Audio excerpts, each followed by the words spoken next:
So, schönen Abend. Vielen Dank fürs Kommen. Wir sind sehr froh, dass wir hier diese kühle Zuflucht gefunden haben, mitten in der Stadt. We're very happy to have Vasa PEROVIĆ here today for a lecture, who is part of BEVK, an architectural practice based in Ljubljana, but working in a lot of places, as I'm sure we will hear today, among others also in Vienna and in Lower Austria, where they have done a very, very beautiful project. PEROVIĆ was founded by Matija Bevk and Vasa PEROVIČ in 1997, and they have built a wide range of buildings, extremely intelligent and beautiful housing projects, which I think come also from a certain tradition. We were talking about Europan just before, the last time as well.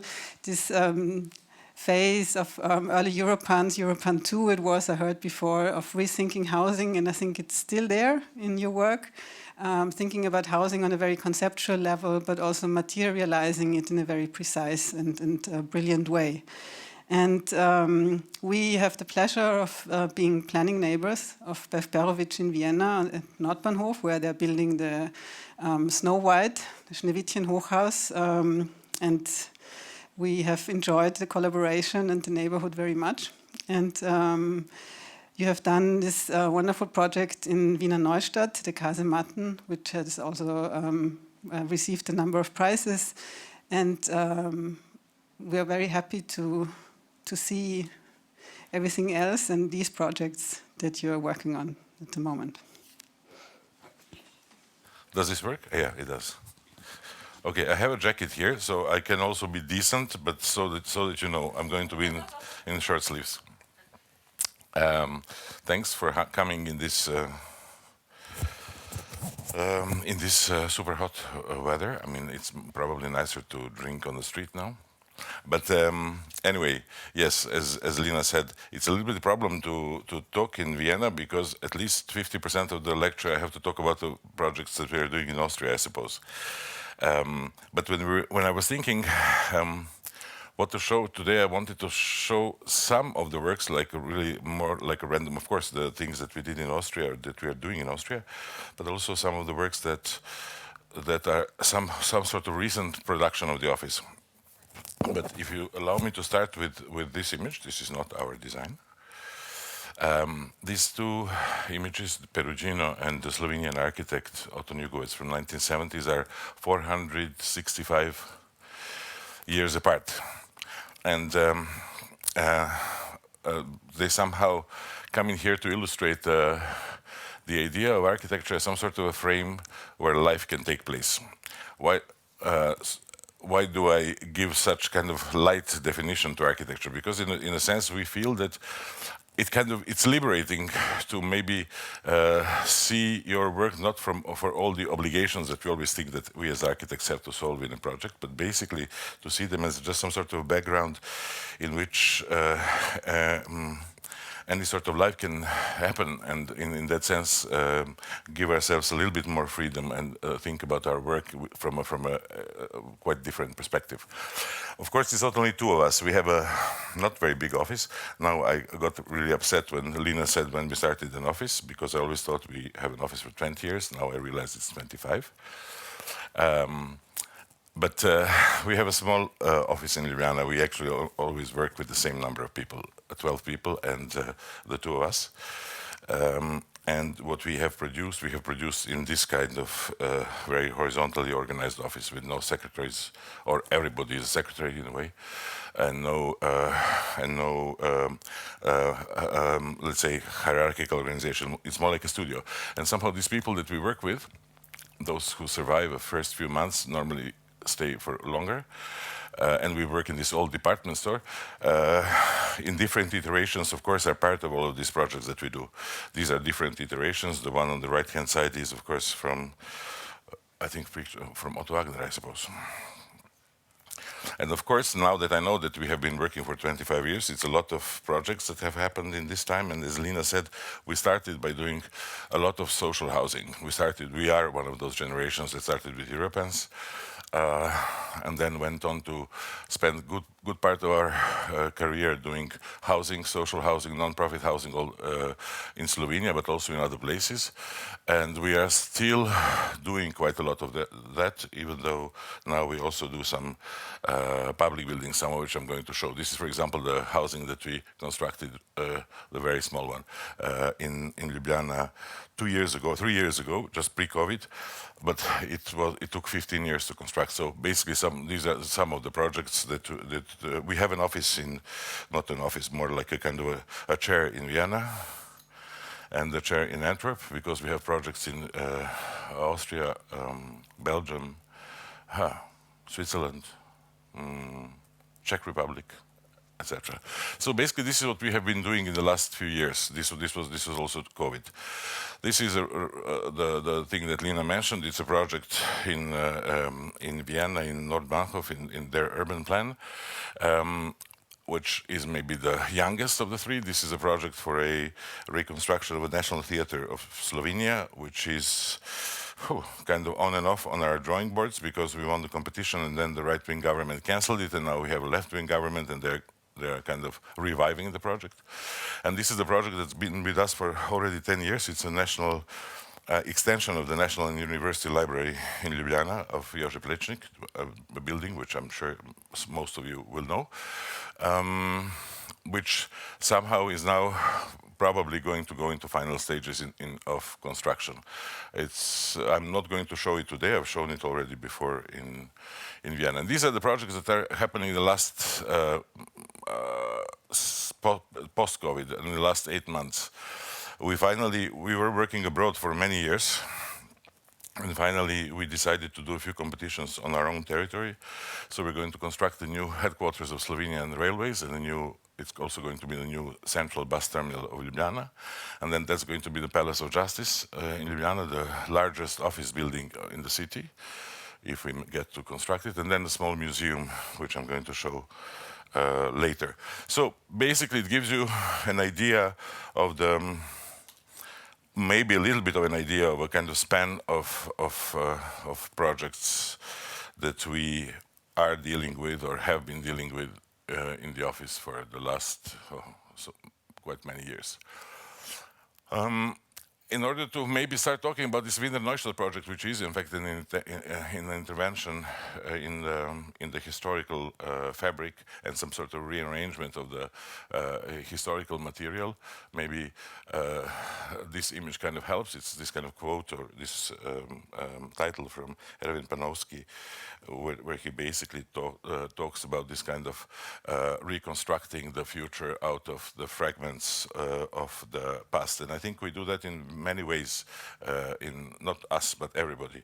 In architecture, of course, this is a literal one, the project in Wiener Neustadt, but I think that also in a way that you use ideas or the way that you discuss concepts and issues of architecture, basically you are rearranging fragmentary pieces of knowledge into some sort of possible new logical organizations. No? So I'm going to show Wiener Neustadt and Vienna projects, and maybe just I'm sure that Austrian people, well, there are some Spanish people, so will know it, but the project is located on the corner of the former fortress that surrounded Wiener Neustadt. You can actually feel or see more or less how the city somehow invaded onto the fortress and became part of the city, but there are pieces of it still visible. It was the last line of defense against the Turks, and this is a location of the former, well, it's Kazamaten, but it's former ammunition storage, which was on the actual corner of the fortress, bordering on the city park in Wiener Neustadt. And we did a competition. I think Johannes will know it. I don't know if he's here.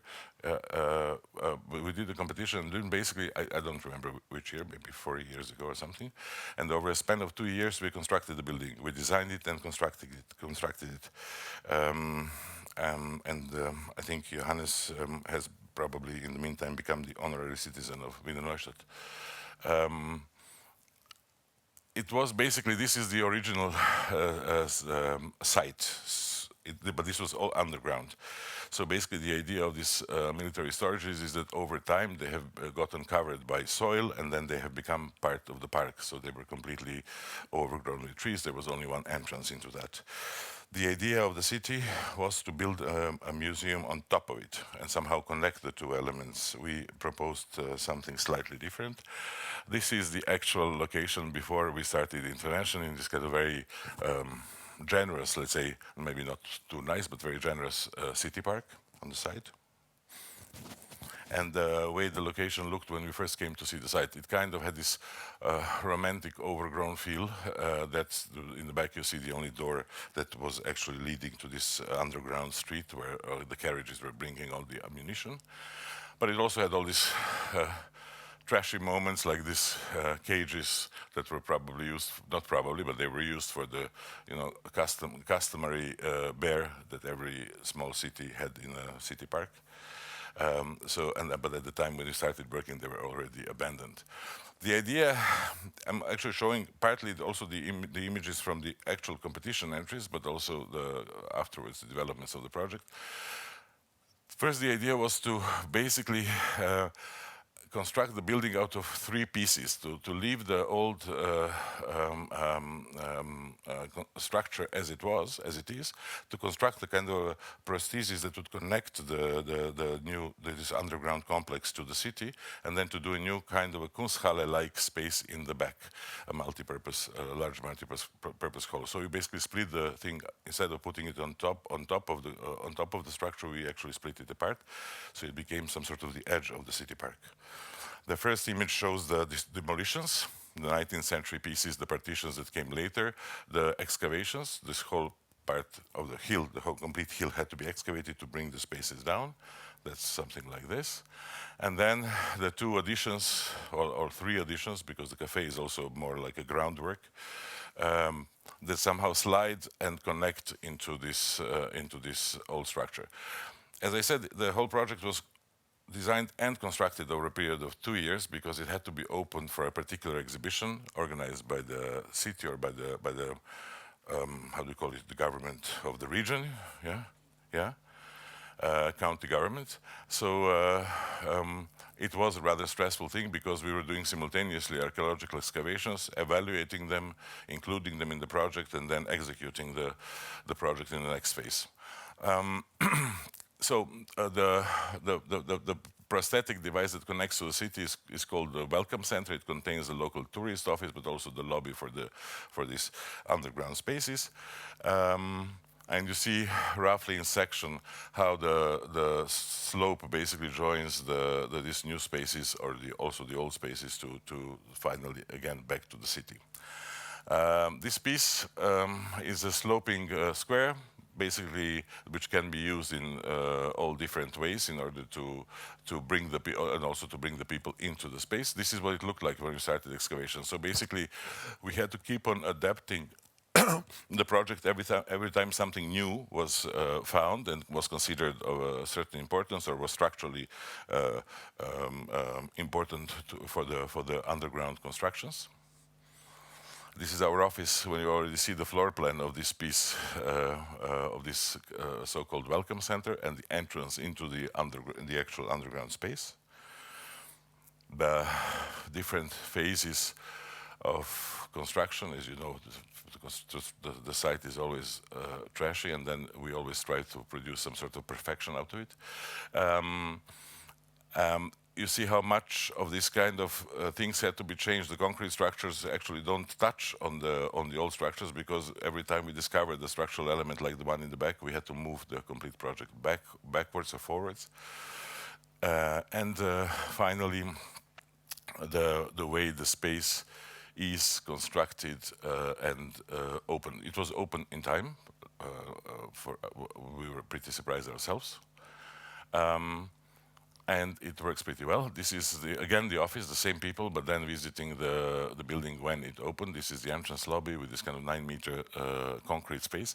Of course, we use concrete because the whole underground structure is in brick and stone, and we wanted something to separate our intervention from the existing, and then this incredible space, incredible underground space, which is practically almost like a Piranesian quality, just really needed to be cleaned. It looked very gloomy when we first came there. It used to be, it was used as a beer hall or as a party space, a disco or whatever in history.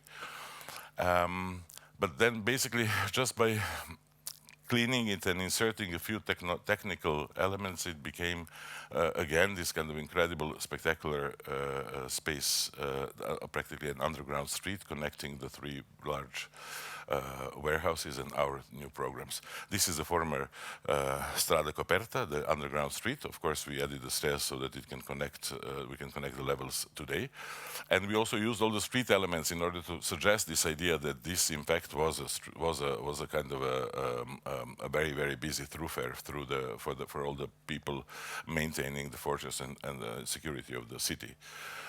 We only added the installations into the ground, so all of the spaces remained intact, except for this escape thing on top. And all of the fire things are also in this vertical elements with this vertical steel thing. So basically, the whole space could remain practically untouched again. This Strada Coperta would lead you to three warehouses like this, which are today used as some sort of alternative theater spaces or whatever, which, again, with our interventions were, well, minuscule and not minuscule, in a sense that they were rather radical, but with the aim of being almost nothing in the end. This is already the exhibition as it was being set up. We didn't design the red thing. We just kind of cleaned the spaces, and at this point they were used for the exhibition, but now they're used as some sort of theater and lecture spaces. And finally, in the back, there's this, we always called it Kunsthalle, a space, multi-purpose space, which is, of course, by the small city will use it as a big exhibition hall. They will use it for all the kind of public events of the local community. They will use it for concerts. But generally designed as an exhibition hall. So you see here what the site looked like for the most part of the 2 years. It was pretty dramatic. In fact, one building site on one side and the other building site on the other side, and how this large hall starts appearing in with its foundations in the landscape. And then, of course, this space is very high, but because the whole terrain slopes, and because this kind of three large holes are already sunken deeply into the ground, this sits inside underground by half height or more than half of its height. So you're looking now at a space which basically is completely underground. And there is a series of steel girders that bring the light in and span the space. The idea was to have it used for a lot of uses, and then there's also one point where this underground space also connects back up to the city park. So in a sense, it's a kind of a looping route that takes you from the city and then through these spaces, through this combination of historical layers and the new spaces back out into the city park. You see the way that these steel girders are in fact the kind of light boxes that bring the light, and also a kind of a jokey image of a fortress, because we are in fact by doing this building also extending a fortress and making the new fence for the city park. So you see that on top it basically appears as a much lower volume, where when you see it from here, basically it continues on this idea of a large fortress and becomes the new edge of the city park. As I said, it was a very stressy project. We didn't understand. We actually, when we signed the contract, we had no idea what does, how do you call this, general, what was that, Johannes? Generalplaner. What does it really mean? We thought we were just going to be the architects. And so we had to learn a lot in the process. It was a very compressed learning curve. With a lot of mistakes, but I think that finally the result proved to be actually very well accepted by the city. The city had a lot of doubts, but finally it kind of works. The other project is the one that Lina mentioned. Bent and Lina did this urban design in North Bakov, which is now I think one of these mega construction sites. and it's probably going to be a construction site for a long time to come. And we won the competition for one of the buildings, and we are sharing one of the lots. You probably all know the project or the urban plan, and the idea of the urban plan that there's going to be a kind of a condensation of built square meters in a series of taller buildings. This is why the Snow White, because there's 7 dwarfs. And then this is going to release the land and leave it more or less intact for the former railways. This is what it looks like. This is from their book, but the resolution is not so very good. Anyway, we did that. We are doing that building, the red thing, the red Snow White. And somehow it's of course, as you can see, going to be together with the building that Bernd and Lina are doing, the loft building next to us. It's going to be a piece that basically attaches itself to the largest open area in the park. This is what Bernd and Lina sent us as a competition. I think this was part of the competition brief to explain how they imagined this to work. And this was our entry sketch for this project.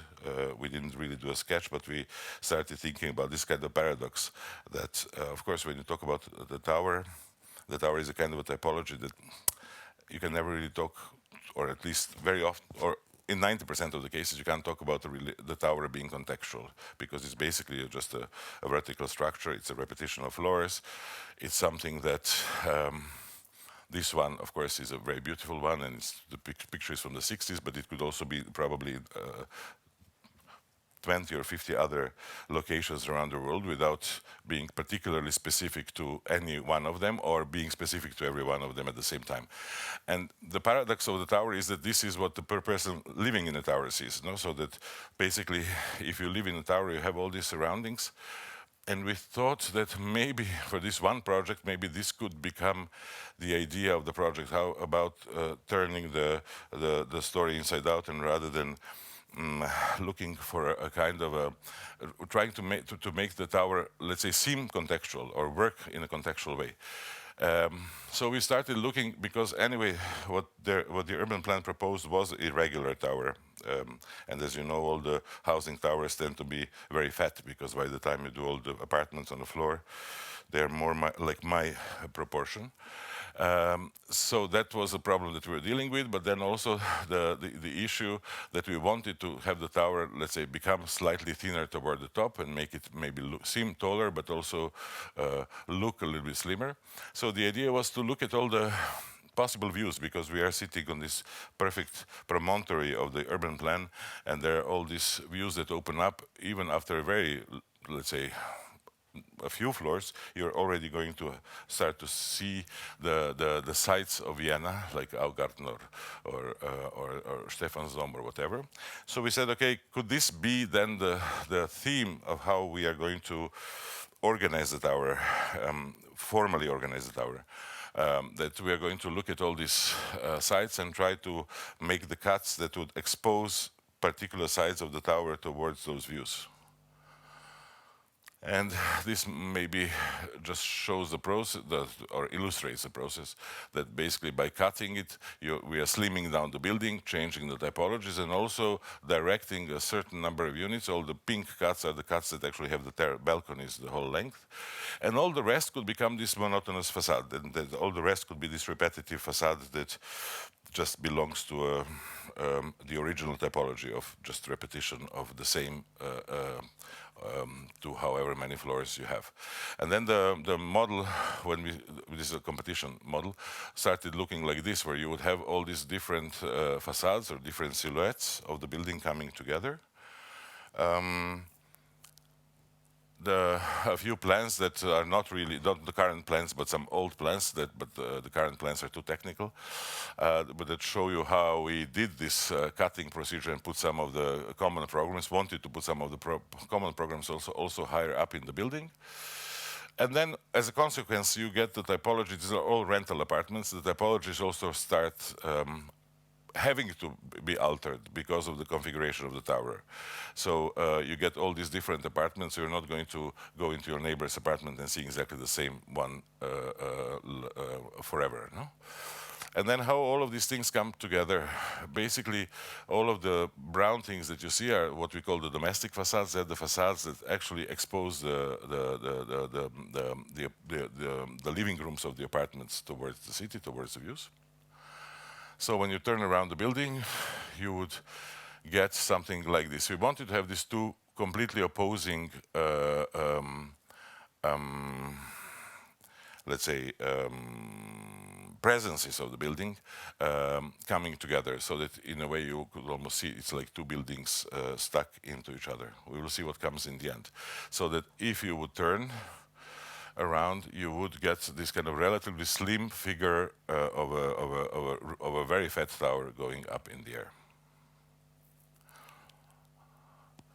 Initially, we thought this was going to be wood, so this is, and of course, we were asked by I don't know how many hundreds of people, why did we do this kind of windows? Because there was no, we basically wanted to stress the idea of this kind of domesticity of this facade, so we thought that this is some sort of a symbolic gesture, almost to show that these are all these kind of weird living rooms like grottos in the tower. We wanted them to make it all in wood, but because of the fire regulations, it had to be all changed. So this is, let's say, one of the last images. We are keeping more or less the project intact, which we are also rather surprised that that we managed to go this far. But as you know, I mean, we're probably all Austrian architects. Everything can happen still. So we started construction, and at the moment it looks like this. It's not very high at the moment. But hopefully within apparently 2 years it might be up. When I was thinking of what I mean, of course, these are somehow the obligatory part of the talk because it relates to the projects we are doing in Austria, or we did in Austria. But then I also wanted to show something that we did at home, rather than in other places. And this is a project that took a good part of the last 6 or 7 years of our life. It's a mosque and the Islamic center, Islamic cultural and religious center in Ljubljana. This is a trashy image from a magazine, but shows the kind of thing glowing in. But we won the competition maybe 6 or 7 years ago, and the building is now finished. It was finished in the first wave of COVID. It's still not open officially, but of course it's working. The Islamic community in Slovenia is rather large, but they have been trying to build a mosque for the last 50 years. There was always a very good reason why they were not allowed in this location or that location. They have bought a few locations already. There was a very big antagonism of the local communities wherever they tried to put the mosque.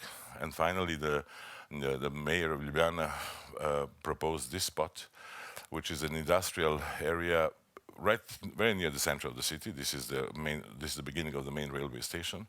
This is the beginning of the center of the city. But it was the area which is going to be developed in the next 50 years. So at least technically there were not so many neighbors to complain. And it's going to be a very large redevelopment zone of the city. So finally there was a competition which we won. And we won by proposing in this kind of empty land, because all of this is empty, all of this is basically wasteland. There is a very nice railway museum in the back.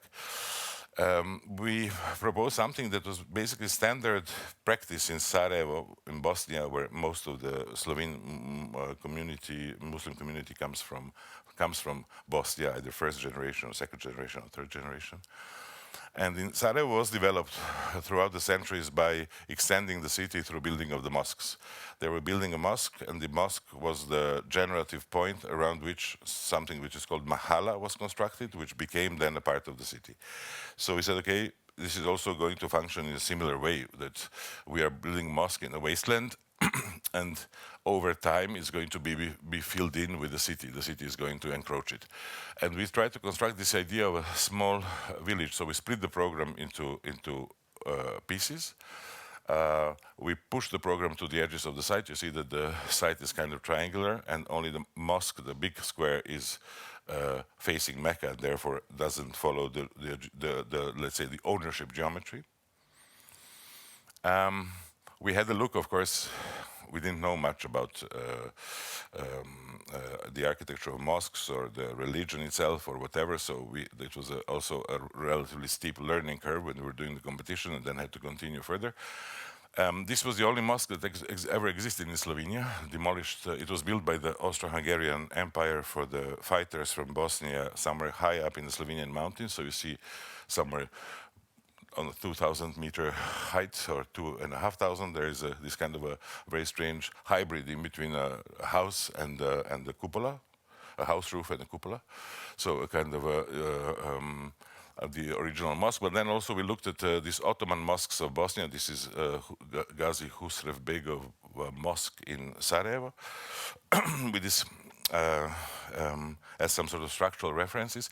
And then we try to create this sense of community by organizing these buildings around the central square. So even the minaret, which is the gray dot in the middle, is separate from everything else, in order to gain as many volumes as possible, to kind of try to create a sense of some sort of an urbanity for the community. This building is a kindergarten on the ground floor, and then the apartments on the upper floors for the people that run the community. Lecture hall, office building, large library and a school, but not a religious school, but like some sort of Sunday school, the mosque, ablution space, and the garden which hides the restaurant. And then there is a huge sports facility in the basement, which you don't see in this section, but you see how the garden over there, park, slopes down in order to allow for the restaurant to have the lights. This is what we thought it was going to be in the beginning. I'm showing the competition images, because and then the build stuff, and this is also the competition entry. Right from the beginning, we thought that somehow we wanted to work with this idea of let's say something that is ornamental but is also structural. So we proposed a mosque which would be up to 7 meters in concrete, and then all the rest is like a skin of steel, which is an ornamental feature, from which the whole building is suspended. It's some sort of external skeleton. And then we wanted the actual mosque. The cupola is, of course, a very simple. It's a symbol of the sky, no, but it's always very heavy. So we said, okay, maybe this thing could be as light as it actually wants to be. So the idea was to kind of create this almost like a tent space in blue silk inside the building, so that that would be the kind of prayer space. We started from looking at these mosques. These are portable mosques from the Persian warriors from the Middle Ages, where they were going across Asia and bringing the mosques with them. And then we also looked at these works. This is a dohosu, which you probably know. This is even installed, I think, in Secession at some point, who is a Korean artist who goes around the world and constructs pieces of his childhood home. This is a staircase from his parents' house, in this kind of incredibly light materials. And we wanted in the competition to propose a mosque that would have this kind of ethereal, or where the most important part of the building would be the lightest part of the building. Of course, from this idea of the competition until you get to the actual construction, there's this incredible process of trial, failure, and compromise. But we still managed to keep the basic ideas intact.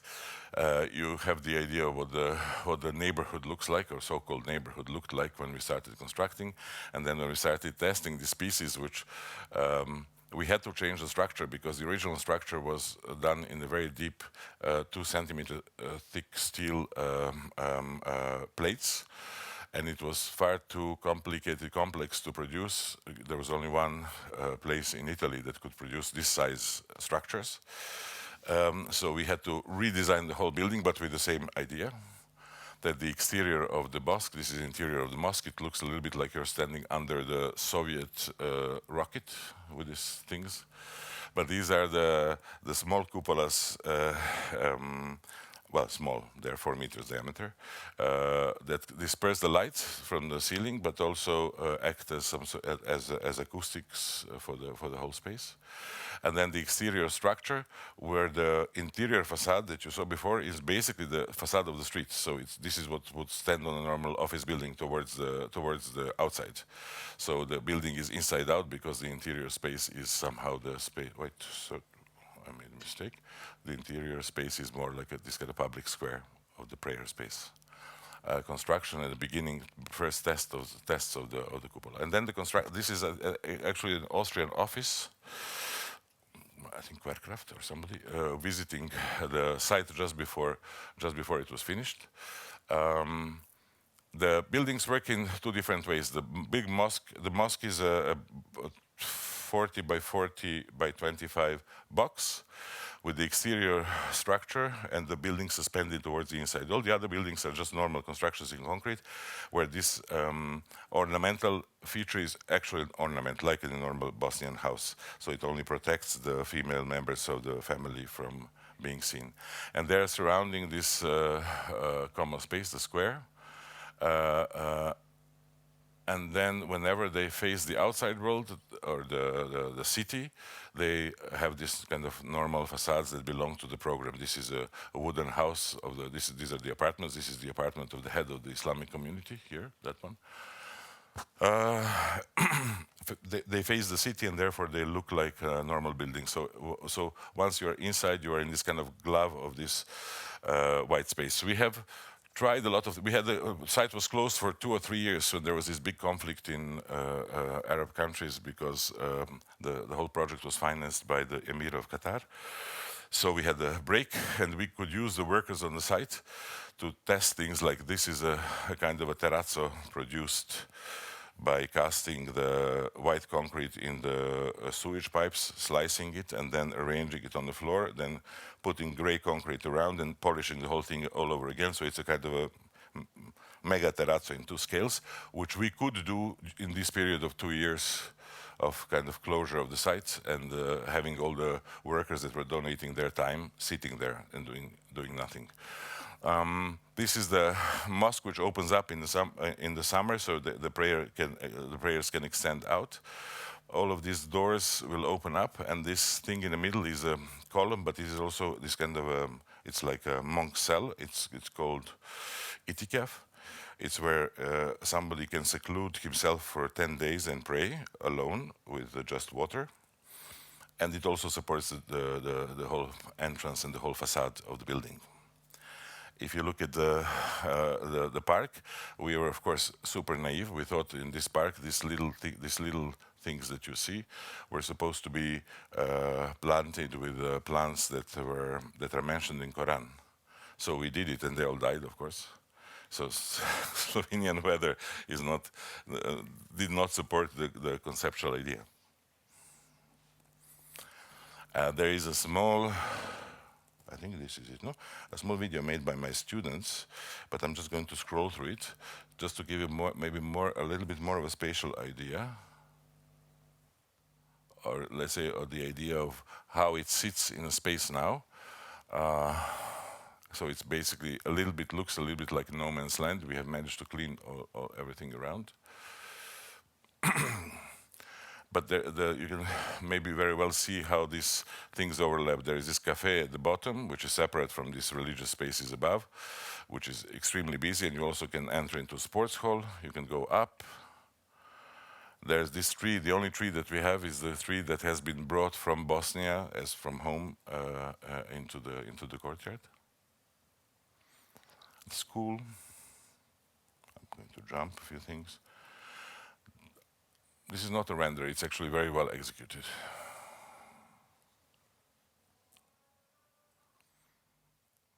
We have, not me, this was made by my students, so they made people pray so that they could take images.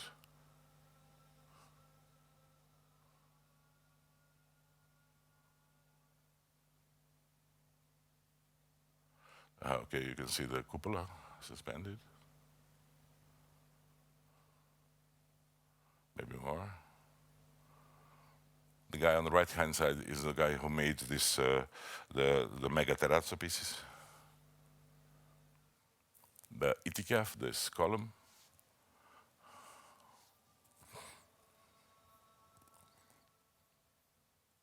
It's surprising how the project was actually very well accepted by the community finally.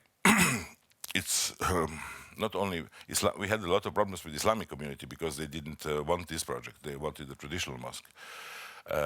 But they accepted it, but they are also super proud of it. And then also the Slovene, let's say, general population really likes to go there. It's always very full when they have the Islamic holidays and when they hand out the cookies.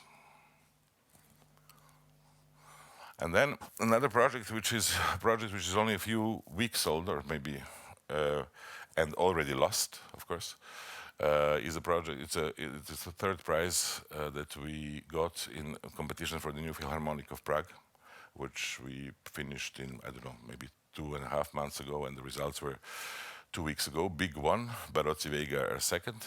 We came third, and it was 15 offices invited to do a kind of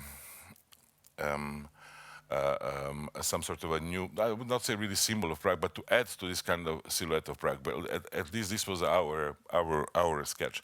Prague consists out of this series of very large buildings. None of them are particularly interesting pieces of architecture, but are huge volumes. And we basically thought that we would try to add one. That would probably be the response.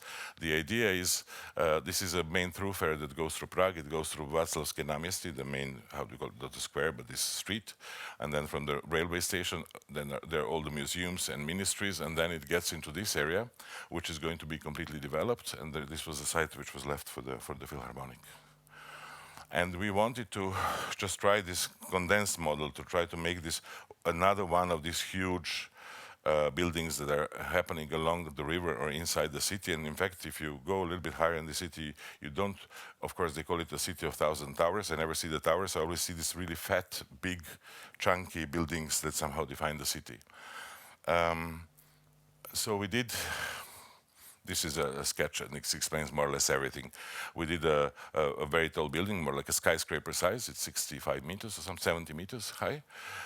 It's a big concrete box in the middle with terraces all around, up until the level of 35 meters.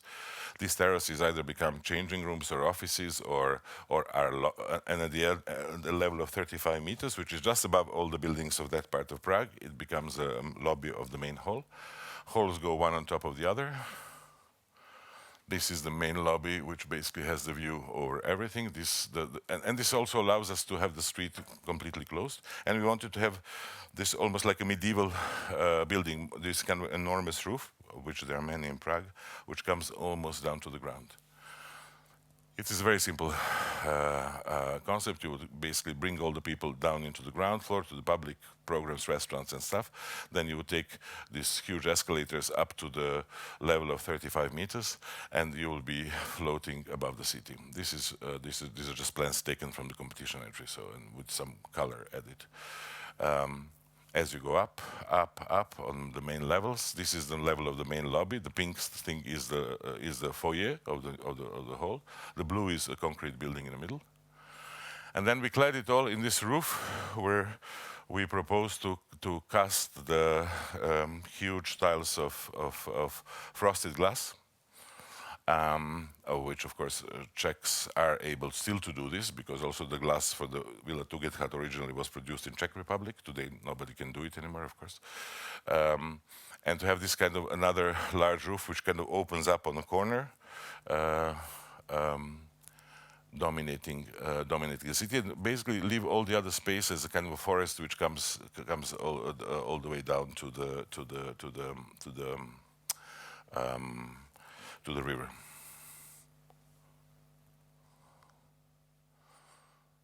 And then maybe I should skip this one if we want to finish. This, well, I'll just scroll through it. It's a competition. It's a competition we won beginning of this year or end of last year. A very small project. We were invited. There was a famous kind of poet, singing poet or whatever, like Jacques Brel type of artist. Essentially, he was a poet, but he also he sang his poetry. Who died in COVID. He was not very old. He was 65 years old, and his family started the foundation and wanted to immediately construct a museum. Invited 5 offices to propose a museum in a park in Serbia. I was born in Serbia. I was born in Belgrade, and when we never did any projects there ever, except my parents' apartment renovation.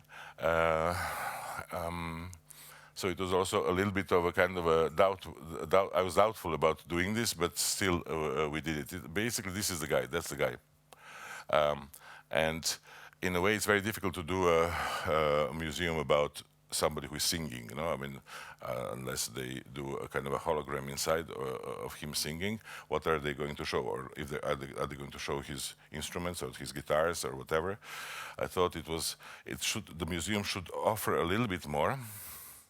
So we proposed this kind of like a gift to his city. This is a small city where he actually comes from, where it would be composed out of pieces or some sort of reminiscences of his songs. The site was very small, and it's a very small building. It's 500 square meter building. We did a very simple gridded structure. A few of these pieces of the grid would become columns/rooms. The rest would be open, and on top is a series of rooms which a family wanted. They wanted some sort of a situation in which you would be able to sleep in the songs. So we didn't know how to make this. So we worked with a stage set designer so that basically during the day these pieces work as a museum, and in the night you can actually inhabit them. The ground floor with the kind of central space where you can have a continuous, all the concerts that are recorded, so a very small thing in the city. The garden will be, well, this was our sketch of the garden. It will be done by a real landscape designer, but it will be planted with all the trees that come from his poetry. The upper bedrooms, which are hidden, if you see the dark blue things, are hidden behind this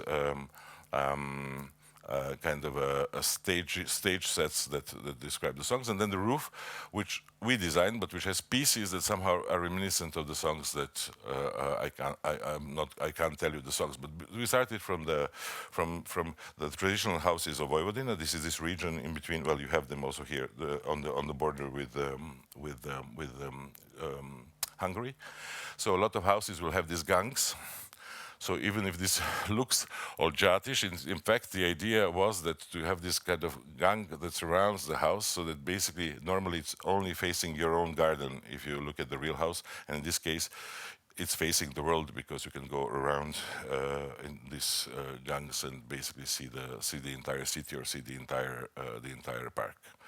It's a very small project. These are the windows on the sleeping quarters of the building, and it could be the project that basically brings me back to to the country where I was born for a short visit.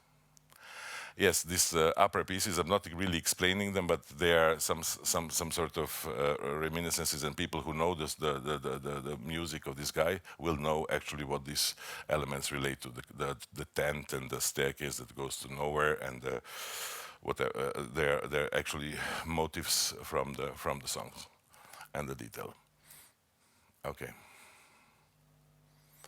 And then the last project, I wanted to show you the ugliest project we did. Not the ugliest, but somehow this was not the theme of this project. No?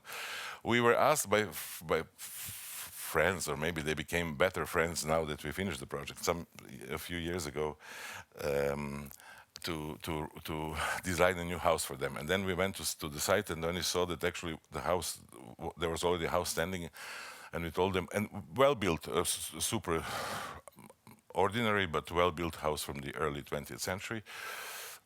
Solid, and we told them that it maybe makes no sense to just keep on destroying. Of course, it was not possible to live in it, but we tried to somehow start intervening in this existing structure. They were very good clients. They agreed to what we proposed. They said, okay, it's more green, it's more logical to renovate the old house. They didn't know what they were getting into.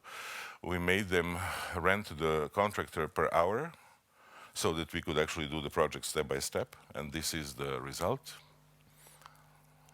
This is the house that it looked like, and then the beginning of our interventions. It was split into 3 small apartments, and we made it into one house for a family with 2 kids. But we had to basically demolish things. This is what it looks from the outside. I'll get back to that afterwards. So there's a shadow of the old house, and you can see all the pieces that we added, the interventions that we made. And as we were digging through the house, we realized that actually there are a lot of qualities inside, and that we could, the blue things are the demolitions, that we could start to keep a lot of the stuff inside and kind of reveal a lot of the history of the house as we discovered these fantastic painted walls from the 1920s. So you see that it's very clear where we inserted things. Where we inserted electricity, it's visible. Where we inserted concrete beams, they're visible.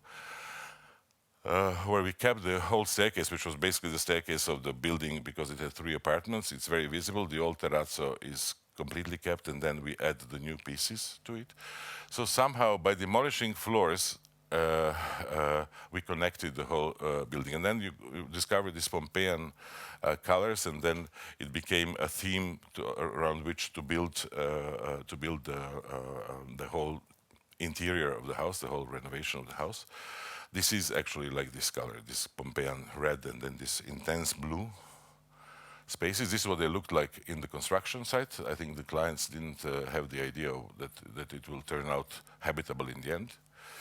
And then over there you see it was a red room, but in fact it doesn't have a floor anymore, but you look into the dining room, which is on the level below. So we basically cut the concrete, left everything exposed. We protected the paint on the walls. This is what it looked like when we started. And this is from the dining room. You look up into the living room. You go out. This is a bread thing. You go out into the garden. So through this process of 2 years, you go up to the first floor where the kids' rooms are. We also designed the furniture for the kids. So it's a bed. There was not enough space, so it's a bed and a table at the same time.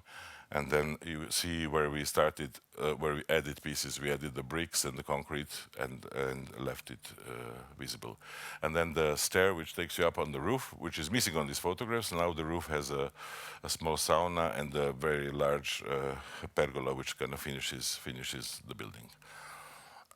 This is the reading room, the library, where I'm standing and taking that picture. So also these kind of weird structures from the 1920s become somehow exposed. In a sense, why am I showing this? Because we enjoyed actually doing this project, because for many years we didn't do a project where we were hands-on on the building site and making decisions all the time.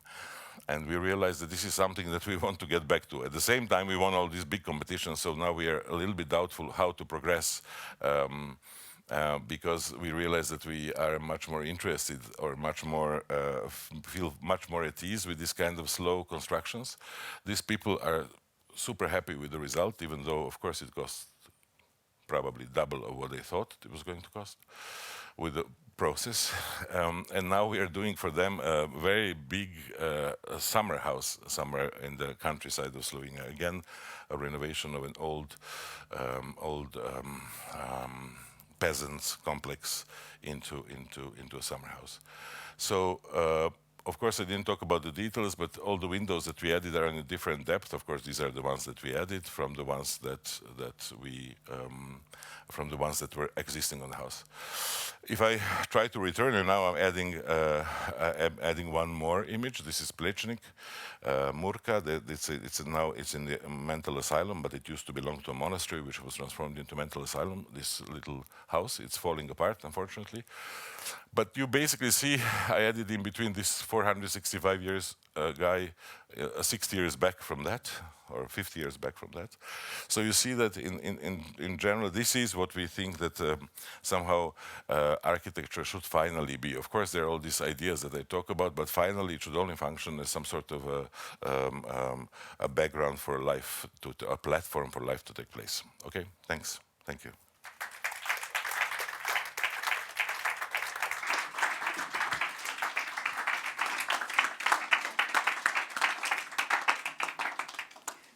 Thank you very much.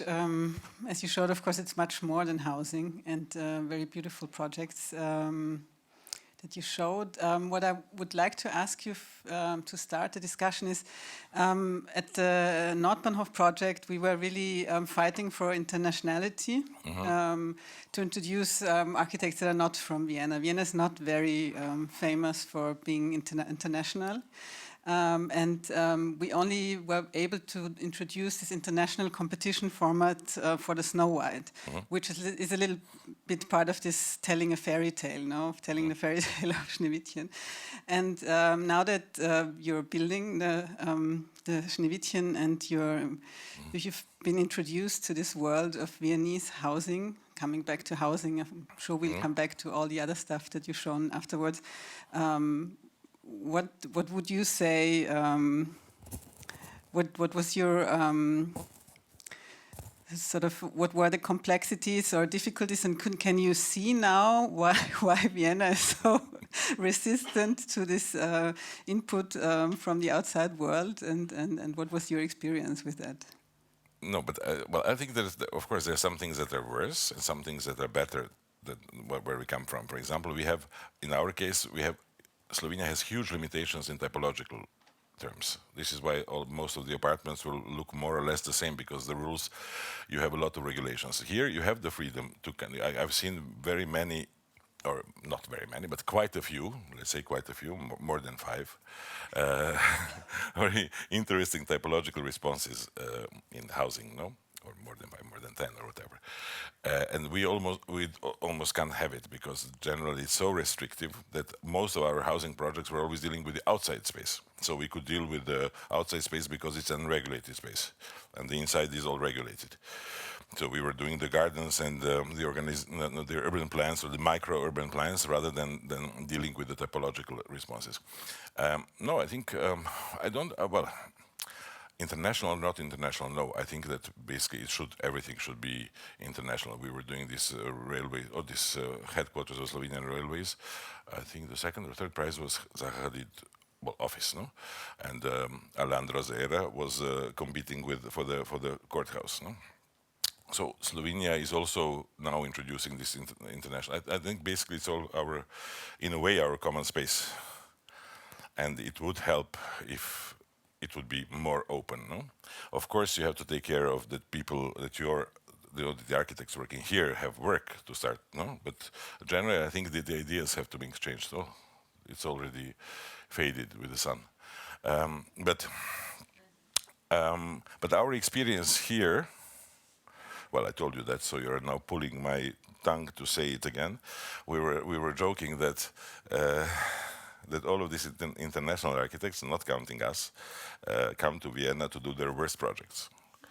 Because I think it's very difficult to understand the system for us, no? And somehow through you and through Gerhard or whatever, now we managed to kind of be maybe a little bit on top, not really on top of the situation, but maybe a little bit on top. And it's very different from, let's say, working in Belgium or this, where somehow our profession is not so, let's say,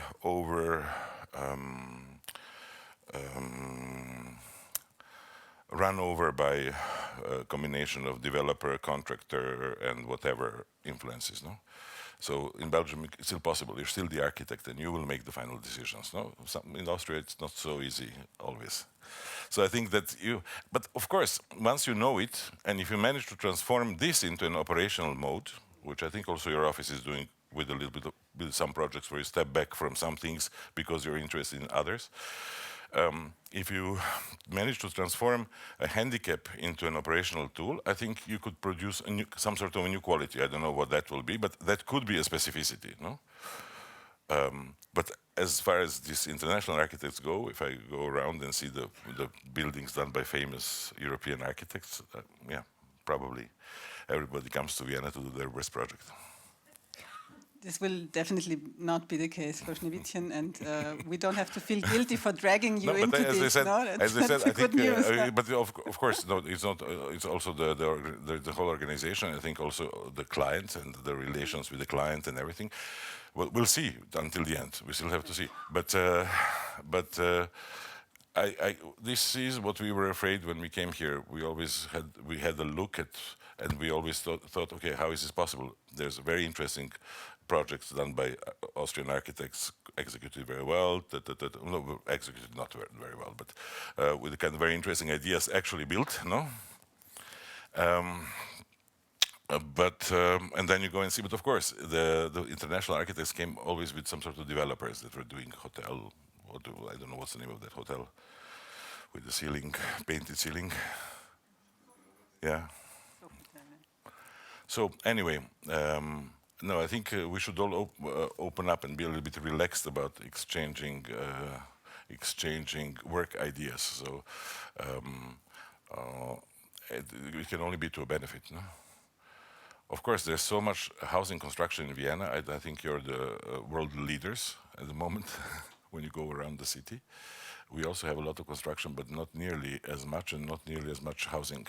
Our new government, which only exists for the last 2 or 3 weeks, has a plan to do a very large development into government-owned housing, which never existed, or existed before in socialism, but that didn't happen before. So I think that might be a big push for the let's say architects. But at the same time, I think I was talking to the new minister who's going to deal with this. I was advocating for the change of law, because first you have to change the rules. You have to. I mean, we don't all have 2 kids and whatever and a dog anymore, and need this kind of habitation models that we had. And this is possible in Vienna. I mean, your loft building proves it, no? It's possible to do a different, or let's say, typologies that are absolutely not conforming with the kind of standard living practices, no? Okay. I'm sure there are questions or comments.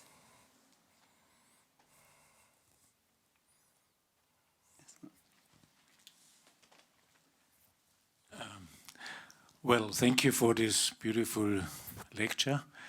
I would like to ask you what you just started already, but what is different? I'm very interested personally in this question. What is different in the work of architect in Slovenia and Austria? What is the position in the society? What is the possibility? What is the fee? What are the fees? What is the? You talked about general, because I have some. Can tell you some bad experience in Slovenia about it. And what is the situation? Is there, what is different in Austria? Is there a community between architects? Is there an architectural scene, or is there only an anti-architectural scene? No, okay. I think.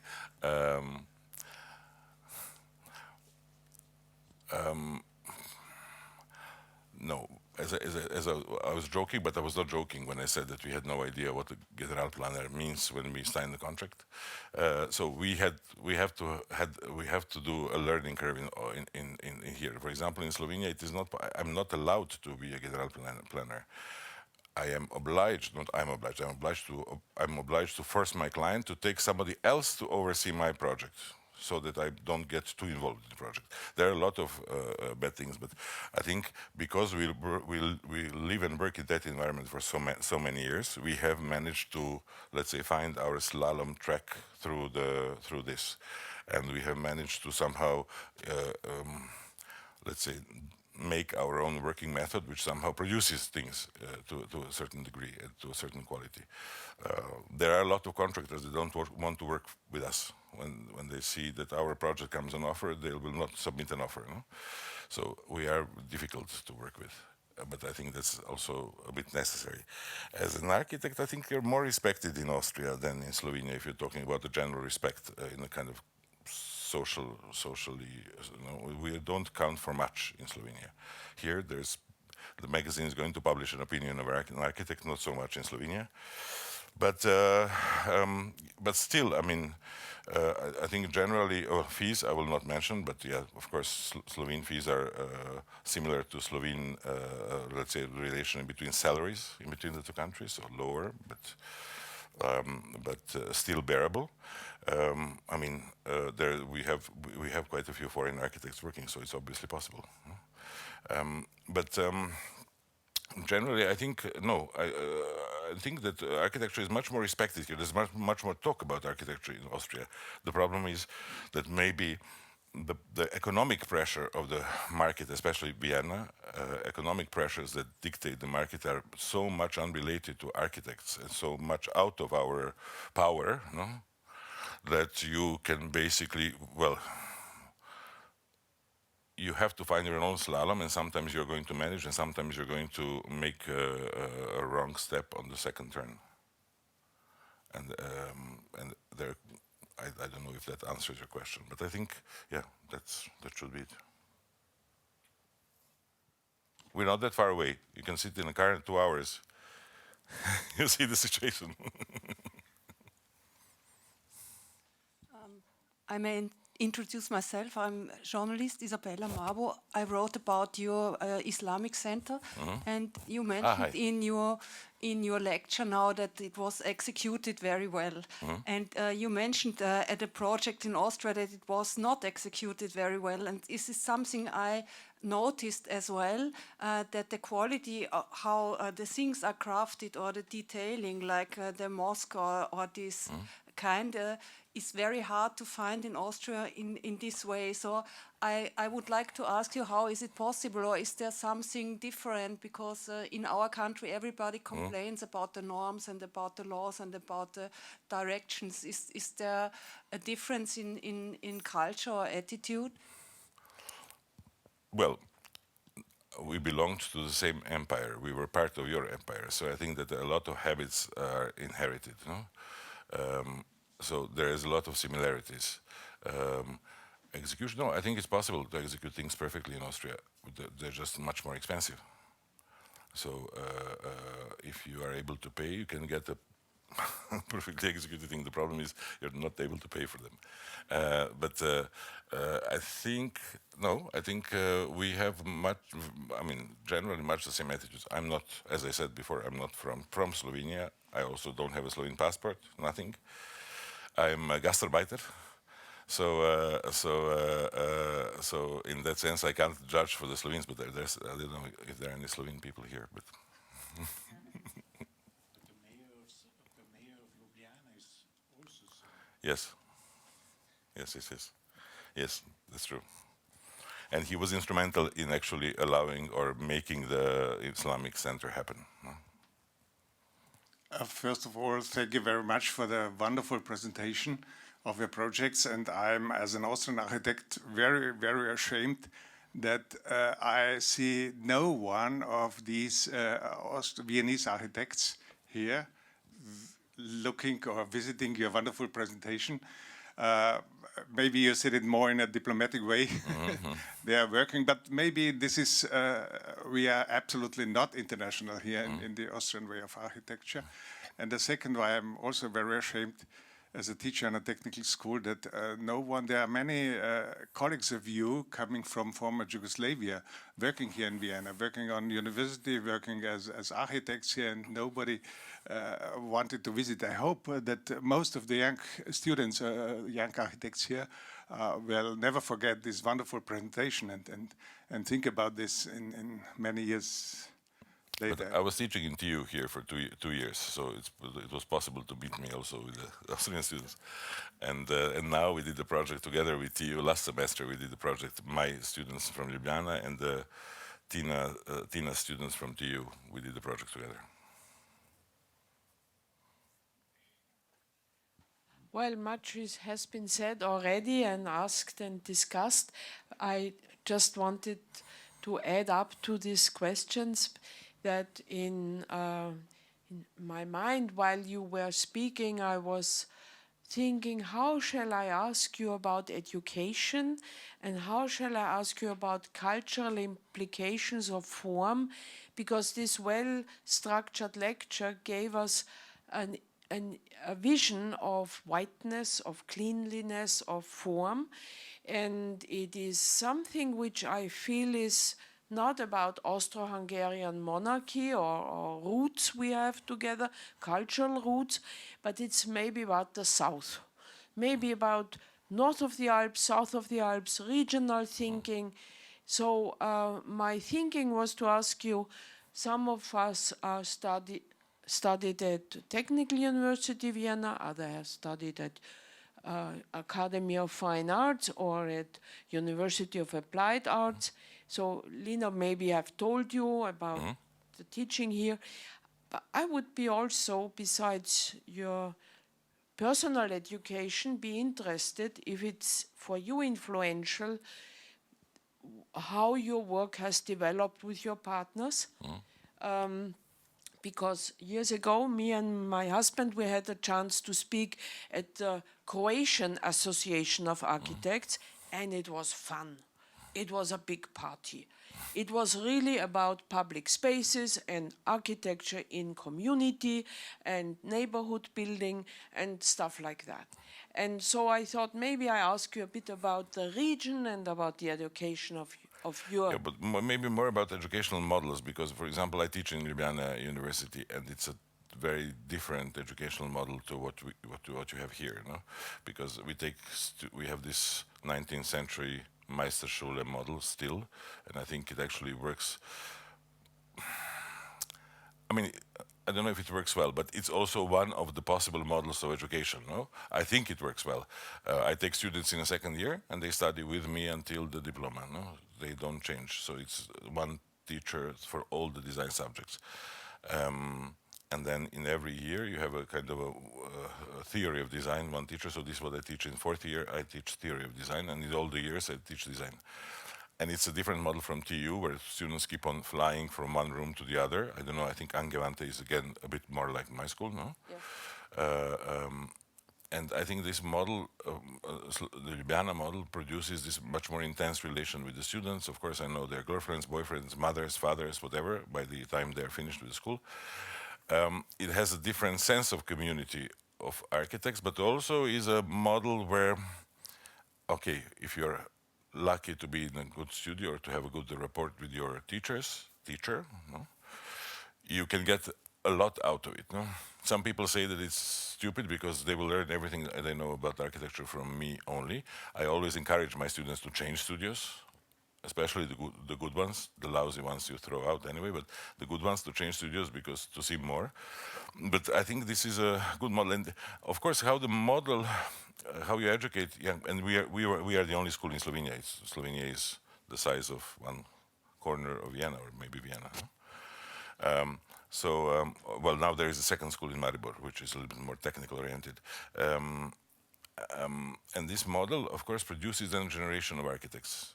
Not like here, you have more models and the people are going to mix afterwards. But maybe it also contributes to a kind of a specificity that then happens in producing architecture. It could be that we were thinking in the school, because I'm also vice dean of the school. We are changing the program now, and we were thinking whether we want to keep the system or whatever, and we kept the system, the distribution of students, but we have changed the teaching models. We have added some other teaching models. So I think it's very important how you organize education. But of course, the results you're going to see only, unfortunately, in 10 or 15 years. But I think that's the basis of what's going to happen in the next 15 years. This is why I like doing it in school, even though I don't have time. So which generation are you part of? Are you also part of a generation? And did that affect you? No, I didn't study there. I didn't study in Slovenia. I studied in Belgrade and in Amsterdam. And I think, no, I studied in Holland. Yes, maybe you can see it a bit, no? In the 90s. So then, there are no further questions. We can. I wanted to thank you for coming in this wonderful weather. So I hope you'll have a drink now. Do you offer any drinks? Yeah, I was just going to say that. Now we can have a glass of wine, and we thank you very much again for coming here.